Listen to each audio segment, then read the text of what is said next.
warahmatullahi wabarakatuh. Selamat siang sahabat sehat. Bersama saya Mas Rayati dalam acara Podcast 3 di channel YouTube RSBP Batam dan bergabung dengan IG RSBP Batam. Baiklah, pada kesempatan siang ini sahabat sehat, kita masih dihebohkan nih dengan COVID-19, terutama untuk ibu hamil. Nah, pada saat sekarang kita mengambil tema hamil ketika pandemi COVID-19.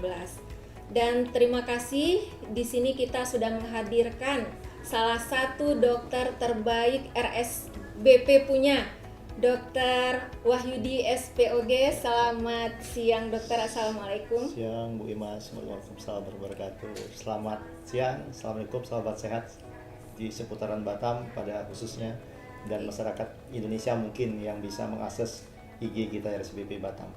Iya, dokter, sekarang kan lagi heboh ya, terutama pandemi COVID-19 ini. Iya, betul. Ya, di sini banyak sekali pertanyaan-pertanyaan mengenai seputaran ibu hamil berhubungan dengan COVID-19 ini, Dok. Iya. Nah, seberapa jauh sih, Dok, pengaruh COVID-19 terhadap kesehatan ibu hamil khususnya Batam ini, Dok? Iya, betul sekali Bu Imas ya. Mungkin seperti kita ketahui ya, bahwa COVID-19 ini suatu virus ya, pandemi yang sangat global, bahwa menyerang bukan negara kita aja, bahkan seluruh dunia. Ya, bahkan negara maju pun yang selevel Eropa, misalnya Amerika ya, Prancis, itu juga mereka kewalahan dalam menghadapi pandemi ini. Karena kenapa kewalahan? Mungkin karena ini strain virusnya tiap negara itu berbeda. Ya, apalagi kita di Batam ini. Di Batam ini seperti kita ketahui, posisi kita ini berbatasan dengan beberapa negara nih. Ya, misalnya Singapura dan Malaysia. Tentunya yang namanya sifat virus ini kadang-kadang dia mempunyai sifat yang dalam hal ini strainnya berbeda-beda. Ya, jadi misalnya kayak kita belajar dari negara yang pertama kali kita ketahui bahwa virus COVID-19 ini sendiri itu kan berasal dari Wuhan, dari Cina. Ya, itu mereka itu pertama kali timbul itu tahun 2019 di bulan Desember. Ya. Jadi sifat yang kita dapatin di sana belum tentu sama yang di Indonesia ini sendiri. Makanya sekarang ini perhimpunan dokter-dokter spesialis itu masing-masing ini membuat suatu rekomendasi. Yang tentunya rekomendasi itu seperti kita ketahui, suatu penyakit atau penyakit yang disebabkan oleh virus itu biasanya kan bersifat definitif karena udah melakukan suatu serangkaian penelitian atau berdasarkan clinical dan evidence based. Tapi kenyataannya yang COVID-19 ini karena baru nih Bu Imas ya, baru, jadi kita masih belum dapat rekomendasi. Khususnya untuk kebidanan sendiri, kami di POGI itu rekomendasinya pun minggu lalu, 2 minggu lalu minggu ini bisa berbeda. Kenapa? Masing-masing negara kita itu berbeda. Ya, jadi mungkin perhimpunan dokter kandungan membuat suatu aturan atau suatu guideline tata laksana untuk pasien hamil itu sendiri. Untuk sebagai ibu hamil, mungkin para ibu-ibu dan sahabat sehat pada takut nih ke rumah sakit ya. Mungkin udah sempat juga viral di medsos, kira-kira kasus atau penyakit apa aja sih yang kita boleh ketemu dokter nih, karena semua dokter spesialis pun dalam hal ini mungkin teman-teman kita di garda terdepan ini juga kan resikonya sangat tinggi Bu Imas, sangat besar. Benar. Karena virus ini ya terkenal sangat mematikan. Ya. Iya, benar.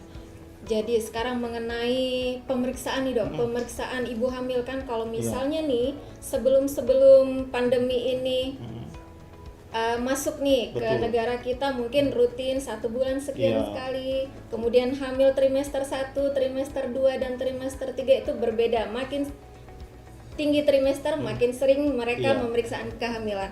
Nah, sekarang ini, Dok, seberapa pentingkah atau seberapa perlukah kontrol atau ANC ya, antenatal care pada ibu hamil ke fasilitas kesehatan atau khususnya ke dokter obgyn gitu?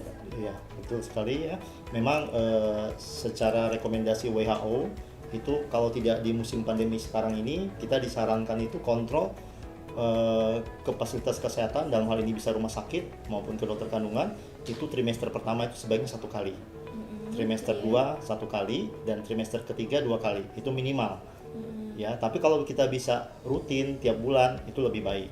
Tapi berbicara sekarang kita dengan kondisi khusus dalam hal pandemi ini, jadi mungkin pada para ibu-ibu hamil pada takut nih Benar, mau ke benar, rumah sakit, benar mau sekali. ke RSBP, apalagi RSBP salah satu rujukan pasien Rujukan pasien COVID ya Bu COVID-19, Imas ya. benar, Dok. Nah, Iya. jadi sebenarnya ada beberapa hal yang harus kita waspadai juga, harus kita bijak menyikapinya ya. Tidak semuanya kita ke rumah sakit itu harus takut. Permasalahannya terutama pada trimester pertama nih, apalagi kita dinyatakan hamil dan kita belum membuktikan secara ultrasonografi ya. Jadi walaupun seorang ibu hamil itu berdasarkan haidnya terlambat dibuktikan dengan pemeriksaan tes pack, tes urin secara mandiri di rumah kan bisa nih para ibu hamil nih. Tapi kadang-kadang ada keluhan Bu Imas, apakah itu nyeri perut di bagian bawah? Iya. Yang paling kita takutkan itu kalau kehamilan di luar kandungan ya. Kalau kehamilan di luar kandungan itu kan berarti harus dikonfirmasikan dulu dengan pemeriksaan ultrasonografi yang dalam hal ini kan hanya bisa dilakukan di rumah sakit atau pelayanan ya. kesehatan. Jadi kalau misalnya para ibu hamil mungkin tidak ada keluhan, ya oke lah, mungkin bisa kita tunda dulu nih. Kita tunda dulu untuk kontrol ke rumah sakit atau ke dokter kandungan, mengingat situasi pandeminya ini masih mewabah. Tapi kalau misalnya trimester kedua mungkin relatif aman, karena mungkin keluhan tidak begitu lagi dirasakan. Biasanya kan kalau trimester pertama itu yang sering dikhawatirkan ibunya mual muntah. Apalagi kalau mual muntahnya itu sampai tidak bisa masuk makanan, otomatis mengganggu ibunya dan perkembangan janinnya juga ya. Iya. Terutama yang kalau trimester kedua bisa kita pending nih ya. Tadi trimester pertama kita bicara. Yang tidak bisa kita pending kalau dia udah trimester ketiga, khususnya udah mendekati persalinan lahir nih. Kalau udah 37 minggu ke atas tuh udah nggak bisa kan? Nggak mungkin perkiraan lahirnya seorang ibu hamil perkiranya akhir April, karena musim pandemi kita pending aja deh akhir Mei, bisa nggak? Kan nggak bisa. Atau sampai akhir COVID. COVID sama berlalu ya. Jadi nggak bisa. Jadi kita harus bijak juga, walaupun rumah sakit dalam hal ini kan Bu Imas termasuk salah satu garda terdepan dalam penerimaan pasien-pasien ya. Jadi para ibu hamil jangan takut atau jangan khawatir ya. Yang namanya kita rumah sakit tetap mengedepankan standar pencegahan infeksi. Iya, insya Allah sih kalau memang ada keluhan tidak apa-apa ke rumah sakit, dengan tetap kita memperhatikan aspek-aspek yang udah disampaikan tenaga medis maupun pemerintah kita. Iya, dan jangan lupa kalau ke rumah sakit kita pakai masker. Betul. Ini mohon maaf sahabat sehat, kita tidak menggunakan masker ini karena kalau kita menggunakan masker mungkin suara kita tidak terdengar ya. Tapi kita tetap jaga jarak, social distancing. Ya. Oke, sahabat sehat.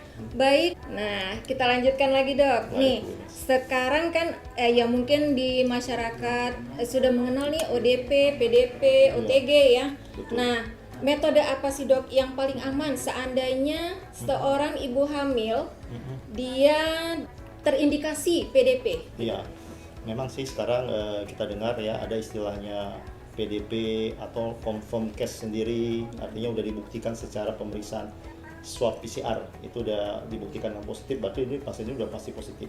Tapi ada juga suatu pasien ibu hamil misalnya belum dibuktikan secara pemeriksaan laboratorium, tapi gejala-gejala apakah itu demam, apakah ada gangguan pernapasan, ataukah ada riwayat kontak dengan pasien-pasien yang terkonfirmasi positif, itu kita masukkan ke dalam PDP ya. Itu PDP pasien dalam pengawasan ya. Jadi kalau misalnya ibu hamil ini masuk golongan PDP ataupun konfirmasi positif sendiri, metode persalinan yang aman sebaiknya apa yang kita pilih ya. Jadi memang direkomendasi PB POGI sendiri itu disarankan bahwa untuk metode persalinan dipilih sebaiknya kalau memang pasien itu datang ke rumah sakit belum ada pembukaan, maksudnya pembukaannya masih awal, itu disarankan untuk terminasinya per abdominam Bu Imas, artinya melahirkan lewat sesar gitu. untuk mengurangi paparan ya. Tetapi kalau pada kita kan tidak bisa tahu nih Bu Imas, apalagi rumah sakit kita ini rujukan. Kadang-kadang pasien awal-awal hamil tidak pernah kontak rumah sakit kita, tiba-tiba datang ke IGD kita, pembukanya udah lengkap atau udah pembukanya persalinan kelas 1 akhir, misalnya udah pembukaan 9, kan nggak mungkin kita siapkan sesar.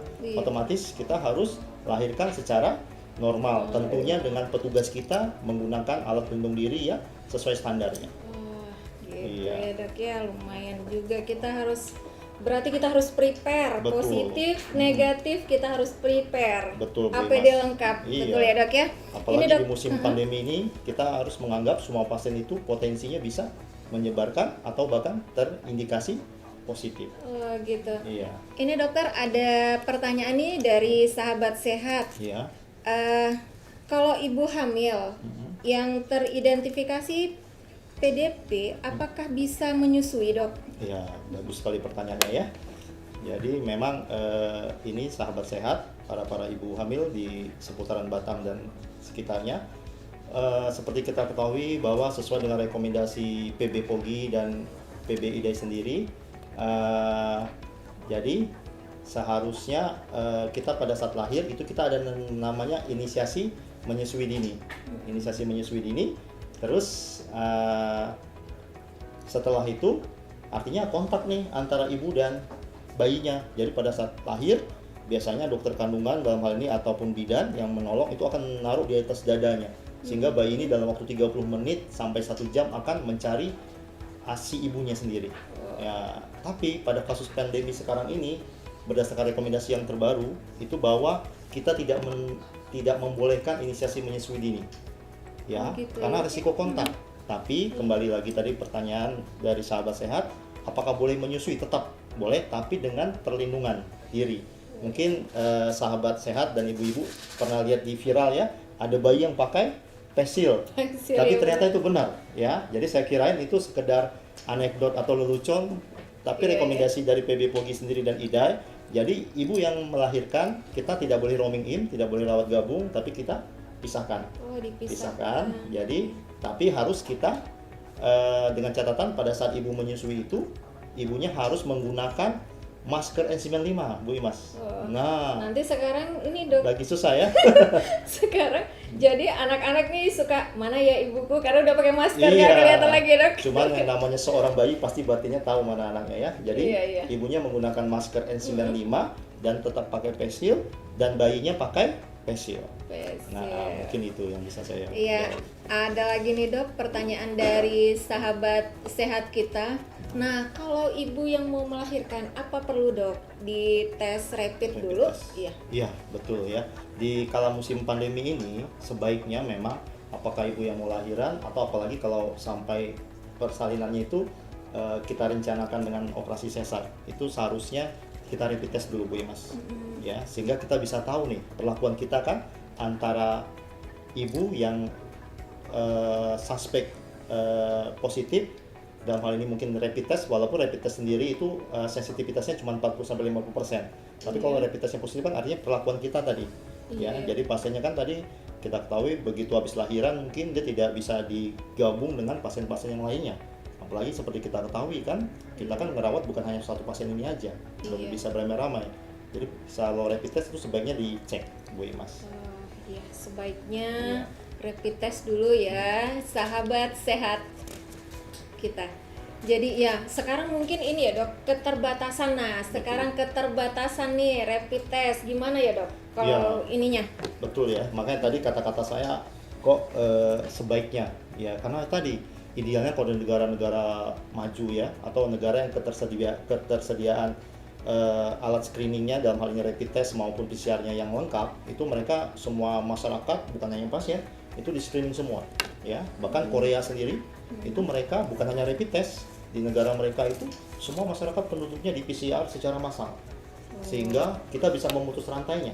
Seperti kita ketahui bahwa kenapa sih diisolasi selama 14 hari, bahwa masa inkubasi dari virus ini itu 14 hari. Artinya apa?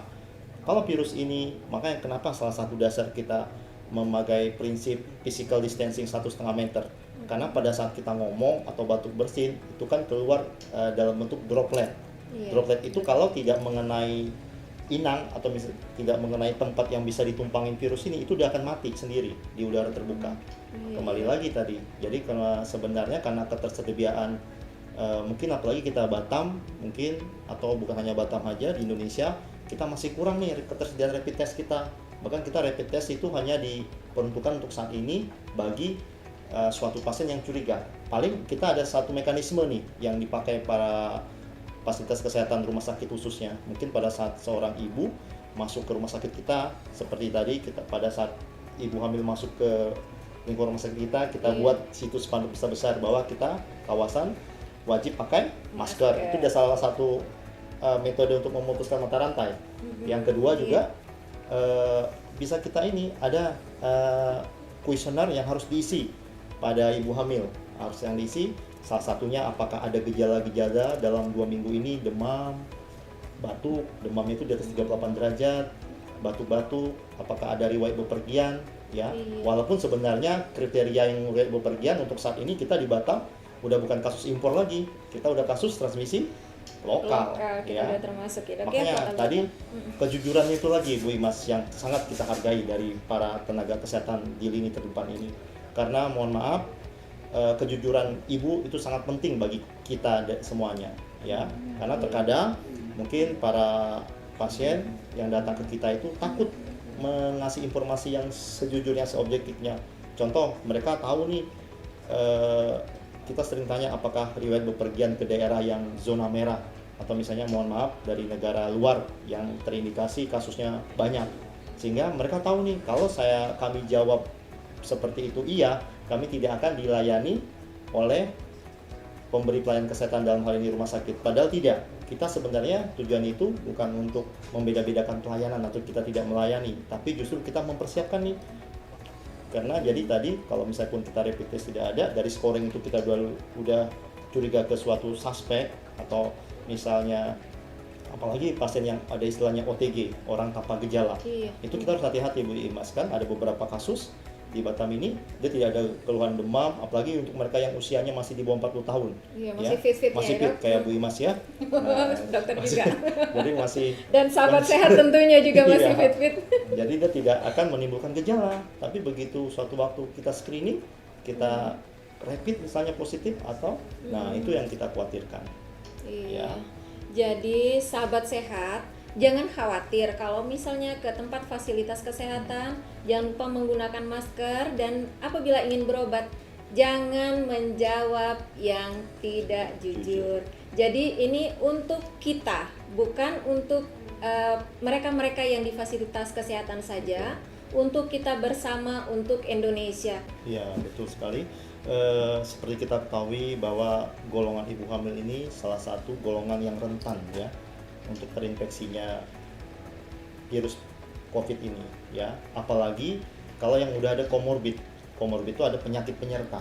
Misalnya para ibu sehat yang udah menderita asma secara dari awal, secara kongenital, artinya secara keturunan.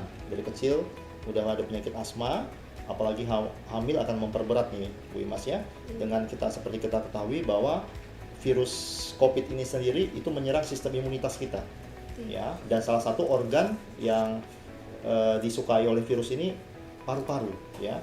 Sering kita dengar bahwa rata-rata pasien yang terserang ini dengan faktor komorbidnya misalnya asma atau kencing manis ya, atau mungkin faktor usia di atas 50 itu sangat berisiko sekali terserang virus ini. Artinya apa?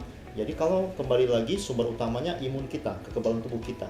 Tentunya para ibu hamil dan sahabat sehat sekalian, kalau untuk menghindari kita tidak terjangkit virus ini, salah satunya dengan menjaga imunitas dan kesehatan kita. Artinya mungkin dengan istirahat yang cukup, ya, olahraga yang teratur, ya, dengan pola makan yang sehat, ya. Jadi kalau misalnya mungkin dok musim ini kan kita tetap menjaga physical distancing dan social distancing, berarti kita tidak boleh keluar rumah, tidak tepat juga ya. Artinya kalau untuk ibu hamil olahraga mungkin bisa pada saat pagi hari ya, jam 6 atau setelah sholat subuh bagi yang melaksanakan mungkin bisa kita jalan pagi ya. Di sekitar rumah aja Sekitar gitu rumah ya, aja ya. Dan juga tetap kita menjaga perilaku hidup sehat dan bersih ya. Sekali lagi ya, bahwa sebenarnya penggunaan masker itu bukan segala-galanya. Ya, kadang-kadang kita berpikir kita udah menggunakan masker, udah aman nih, ya Bu Imas, padahal tidak. Justru salah satu faktor yang terpenting adalah mencuci tangan, ya. Jadi mohon para ibu dan sahabat sehat sekalian tetap memperhatikan perilaku hidup bersih dan sehat tadi, ya. Jadi apa kita kontak di luar nih, ya, kalau mungkin tidak kepentingan tidak urgent banget, tidak butuh banget, kita jangan keluar rumah, ya. Tetap kita memegang prinsip yang telah disarankan oleh fasilitas kesehatan kita dan pemerintah bahwa kita tetap menjaga physical distancing tadi ya, perilaku hidup yang sehat tadi dengan mengkonsumsi makanan sehat yang sesuai dianjurkan. Mungkin ibu-ibu udah tahu apakah perlu vitamin-vitamin, suplemen-suplemen yang lainnya nih. Sebenarnya dengan vitamin-vitamin yang telah dikasih oleh fasilitas pemberi kesehatan tadi sebenarnya udah cukup ya. Ditambah lagi dengan pola makan dan olahraga yang teratur. Ya, mungkin dengan trik-trik itu kita bisa menghindari nih untuk terserangnya virus COVID ini terhadap ibu hamil. Oke, terima kasih Dokter Wahyudi yang telah memberikan ilmu dan informasi yang sangat bermanfaat bagi sahabat sehat, dan kita doakan semoga pandemi COVID-19 ini segera berlalu. Kita memasuki bulan Ramadan. Mudah-mudahan kita juga bisa beribadah dengan nyaman. Amin. Nah, terima kasih sekali lagi Dokter Wahyudi. Ya, buat sahabat sehat, banyak sekali ilmu yang kita dapatkan dari pembicaraan dengan narasumber kita Dokter Wahyudi SPOG. Dan pesan kami di sini buat kita semuanya dan khususnya ibu hamil, jangan lupa pola hidup sehat, distancing, social distancing, physical distancing, kemudian olahraga yang teratur, dan cuci tangan, jangan lupa. Ya, terima kasih sahabat sehat atas atensinya, dan kita sampai jumpa di lain waktu. Selamat siang. Assalamualaikum warahmatullahi wabarakatuh.